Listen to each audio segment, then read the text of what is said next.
Time and ওয়ার্কের একটা খুবই গুরুত্বপূর্ণ প্রশ্ন, যেখানে বলেছে ABC 2 দিনে, BCD 3 দিনে এবং CDA 7 দিনে ও DAB 10 দিনে একটি ক্ষেতের ফসল কাটতে পারে।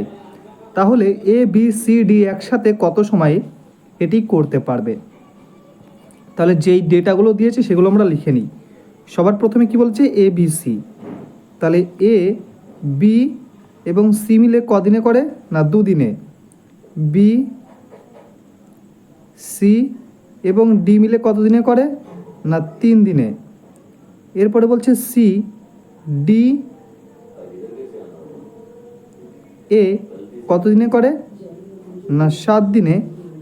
এবং D, A, B একসাথে কত দিনে করে? 10 দিনে।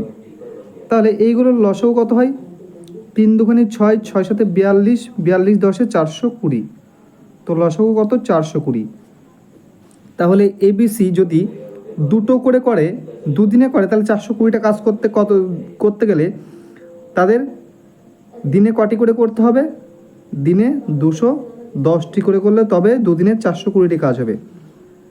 তাহলে BCD কত করে করবে? অন্য কালে নিয়ে করি। BCD করবে দিনে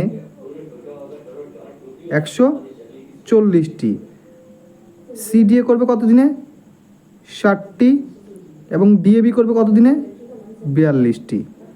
তাহলে এই যে তাদের এই ক্ষমতাগুলো, দিনে একদিনে তারা এতগুলো করে কাজ করে, এইগুলোকে যোগ করলে কত পাই? এইগুলোকে যোগ করলে পাই 2, 4 আর 6 10, 10 আর 4 14, 14 আর 1 15, 5 হাতে 1, 1 1 2, 2 আর 2 4, অর্থাৎ 452। তাহলে এই যে এইগুলো যোগ করেছি মানে কি? এইগুলো যোগ করেছি মানে কি? অ্যাকচুয়ালি আমরা এইগুলো যোগ করেছি। এবার দেখুন, এর মধ্যে সবাই 3 বার করে আছে।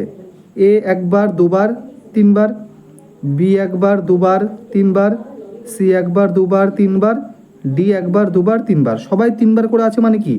তাহলে শুধু A, B, C, D এর ক্ষমতা জানতে গেলে এই টোটালটাকে 3 দ্বারা ভাগ করতে হবে। তাহলে তারা সবাই একবার করে ক্ষমতা এখান থেকে আমরা বার করতে পারবো। তাহলে ABCDর ক্ষমতা জানতে গেলে এই টোটালটাকে 3 দ্বারা ভাগ করতে হবে, কারণ এরা প্রত্যেকেই 3 বার করে রিপিট করছিল, তাই একবার করে জানতে গেলে 3 দ্বারা ভাগ করতে হবে। এবার তাদের যদি একসাথে কাজটি করতে হয়, তাহলে কটি কাজ করবে? তারা একসাথে মোট কাজ 420টি। তাহলে এই 420কেই ভাগ দেবো কত দিয়ে? এই 420কেই ভাগ দেবো 452/3। তো 3টা উল্টো উপরে গুণ হয়ে যায়। এইবার দেখুন, 452 অর্ধেক কত? 2 দিয়ে করলে কত হয়? 226। আর এটাকে 2 দিয়ে করলে কত হয়? 210। তো এবার 210 আর গুণ 3 মানে 630 বাই কত আছে? 226। তাহলে এটাই অপশান উত্তর হয়ে যাবে। তো দেখুন, অপশান 3তে এই উত্তরটি দেওয়া আছে, 630/226 দিন। আশা করি বোঝাতে পারলাম।